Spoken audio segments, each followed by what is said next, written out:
lots of friends and a lot of people, writing to me, and I enjoy it. Yeah.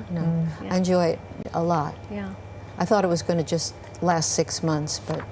When Gilligan's Island first sailed into living rooms, it arrived like a small, bright song. The idea was simple. A man heard a classroom question about being stranded on an island and turned that question into a show. 7 very different people were thrown together, and their differences became the joke and the heart of the story. People laughed at the antics and learned the tune by heart. The show ran only 3 seasons, but it lived on in reruns for decades. For millions, it was comfort television. For the actors, it was a job and a turning point. For Tina Louise, who played Ginger Grant, it became something that both gave her a life and took parts of it away. Tina Louise did not come from a life of ease. She grew up in New York in the 1930s, and early pain marked her early years. Her parents divorced when she was very young. At 6, she was sent to a boarding school that she remembered as cold and frightening. Small cruelties left long marks. She told of being punished and losing small comforts, of hiding caterpillars under a bed as the one real friend she could keep.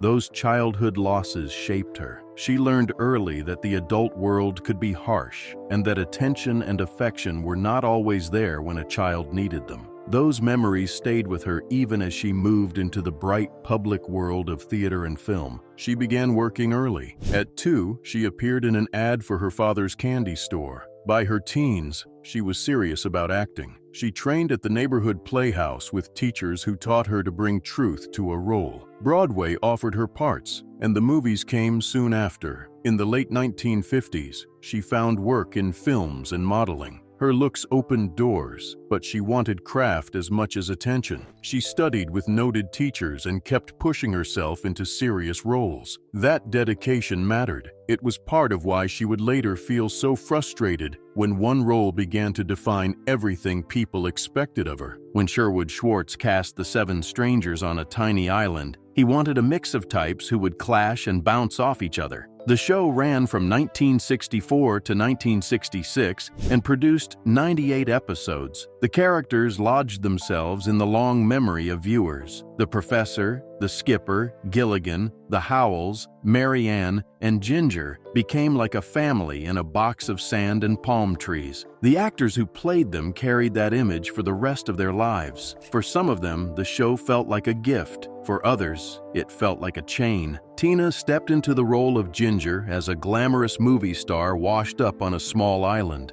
The part was written to be a Marilyn Monroe type. She liked the role at first. She loved being part of a cast. Over time, she began to worry that Ginger would lock her into a single kind of work. She had trained for more than that. She wanted heavier, darker roles that would show the range she had built. She feared being typecast and losing chances to stretch as an actor. That fear pushed her to refuse some of the easy returns that other cast members accepted. She turned down the reunion movies in later decades. She wanted her career to be more than one costume and one laugh. The contrast between the public image and private reality was sharp. The show earned money for its owners for decades, while the cast saw only modest sums during filming. At the time of production, they were paid small fees by later standards, about $1,500 an episode. The cast did not receive the kind of residual payments that later actors would come to expect.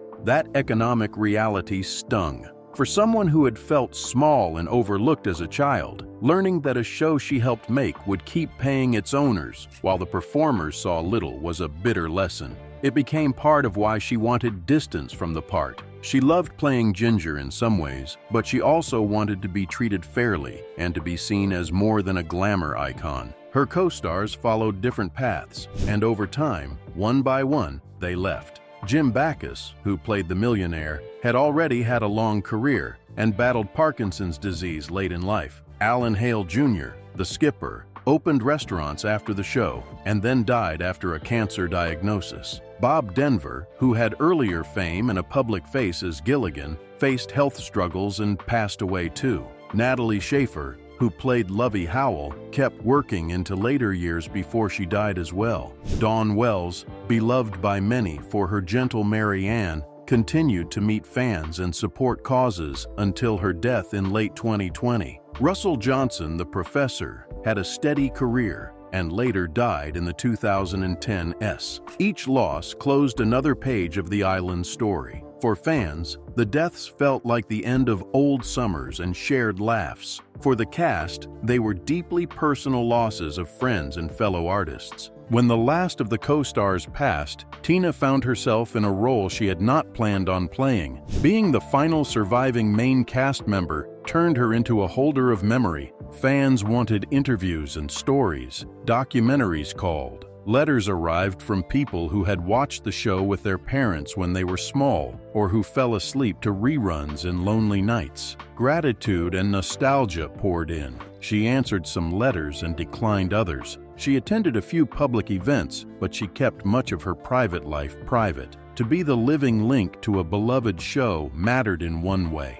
It also meant carrying the grief that came with losing those who had shared that strange, tight world with her. Her private life contained both joy and sorrow. She married Les Crane in the 1960s. For a time, he was a partner who moved through many careers. They had a daughter, Caprice, who would build her own life in writing and the entertainment world. The marriage ended fairly quickly, but the bond with her daughter lasted. Caprice grew close to her mother and made choices that both linked and separated them by distance. Tina moved between New York and Los Angeles at different times, choosing quiet and family over constant public life. She became a mother and later a grandmother. Those relationships offered real joy that had nothing to do with reruns or public memory. They were small, daily comforts that steadied her. She kept acting. She chose roles that challenged the image people had of her. She appeared in films that surprised audiences who only knew her as the glamorous castaway. She accepted parts that showed a darker side, roles that let her shed the costume and show a different craft.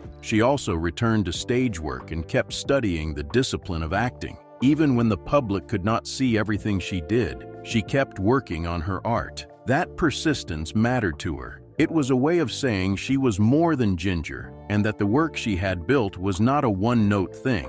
Public conversation about the show often mixed affection with myth. Some rumors about the relationships among cast members circulated for years. At times, the press suggested the actors disliked one another. At other moments, fans imagined they were a perfectly matched group of friends. The truth was more complicated. They were colleagues who shared long hours in tight quarters and who later shared memories and eulogies. When Bob Denver died, she wrote memory pieces and answered questions with a tone that mixed sadness with gratitude. She had complicated feelings about the role, but she also recognized the joy the show brought to millions. As the years passed, the show kept living.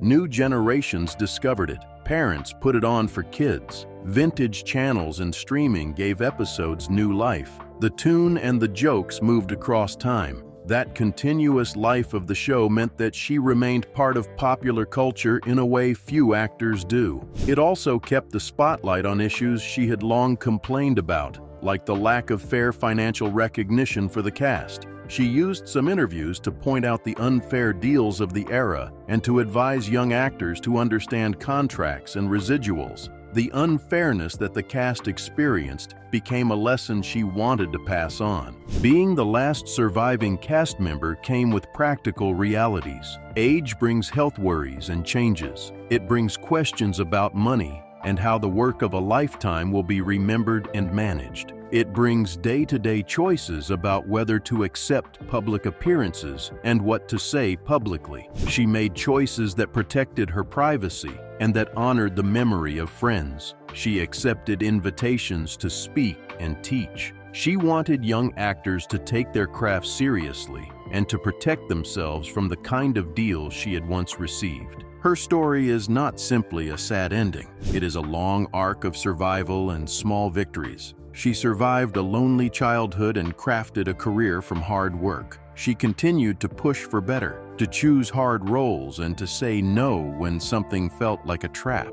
She cared for her daughter and later embraced the joys of being a grandmother. She wrote about friends and answered letters from people whose lives had been shaped by a silly island sitcom. She kept a dignity that came from weathering disappointments and from refusing to be reduced to a single part. The tragedy in the tale is both public and private. Publicly, the cast story shows how a popular product can make fortunes for owners and yet leave the people who made it poor in comparison. It shows how fame can clip an artist's future work. It is tragic that a show that meant joy to millions did not always bring financial ease to those who created it. Privately, the story holds childhood wounds that never fully healed, and the sharp grief of losing friends who had been part of one strange, shared world. The last survivor carries those private losses while standing in front of a public that wants to remember only the bright, safe parts. Yet the ending is not all bleak.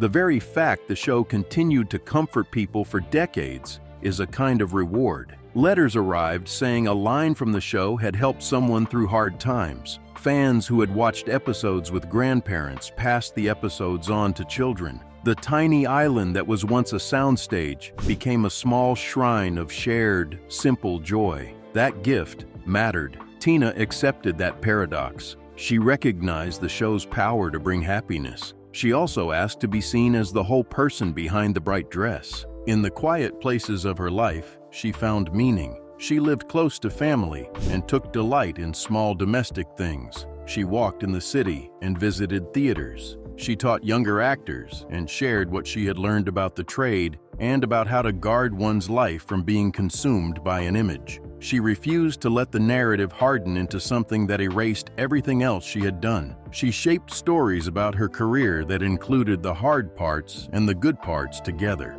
The end of the cast's active life together marked the end of more than a television series. It closed a chapter of an American cultural moment. It was the end of a set of friendships that had been intense in their making and that later dissolved into the ordinary distances of life. For viewers, the losses were a reminder that the faces on screen age and pass away just like any others. For the survivors, the losses were personal ruptures whose echoes lasted for years. If one wants to name the real tragedy, perhaps it is the slow erosion of options for artists who are remembered only for a single bright thing. That is a quiet sorrow. It is the knowledge that, though a role gives fame, it could also limit future chances. It is the recognition that the industry does not always care for its own, the way fans might imagine. It is the sting of seeing a show make money for decades, while the actors have to watch that wealth from the sidelines. That imbalance is part of the story that sits behind the laughter. Still, the last surviving cast member did not surrender to that sorrow. She kept working where she could. She kept teaching. She kept saying what needed to be said. She honored her friends and tended her private life. She accepted the letters and the occasional stage. She watched the show that had made her famous and smiled when people told her it had meant something to them. She kept a careful grace about what to share and what to protect. In that measured way, she held both the bright memory and the hard truth together. For fans, the era's closing was a moment of ritual. People rewatched their favorite episodes and posted memories. They read lists of cast histories and mapped out dates. They left flowers at improbable online shrines. For many, the loss felt like the end of a safe, familiar place. For the actor who remained, the loss felt like the end of a small shared life and the start of a new, lonelier role as the keeper of memory. Even in that lonely place, there was dignity. To be last is to be given a final voice. What that voice says can be angry or forgiving,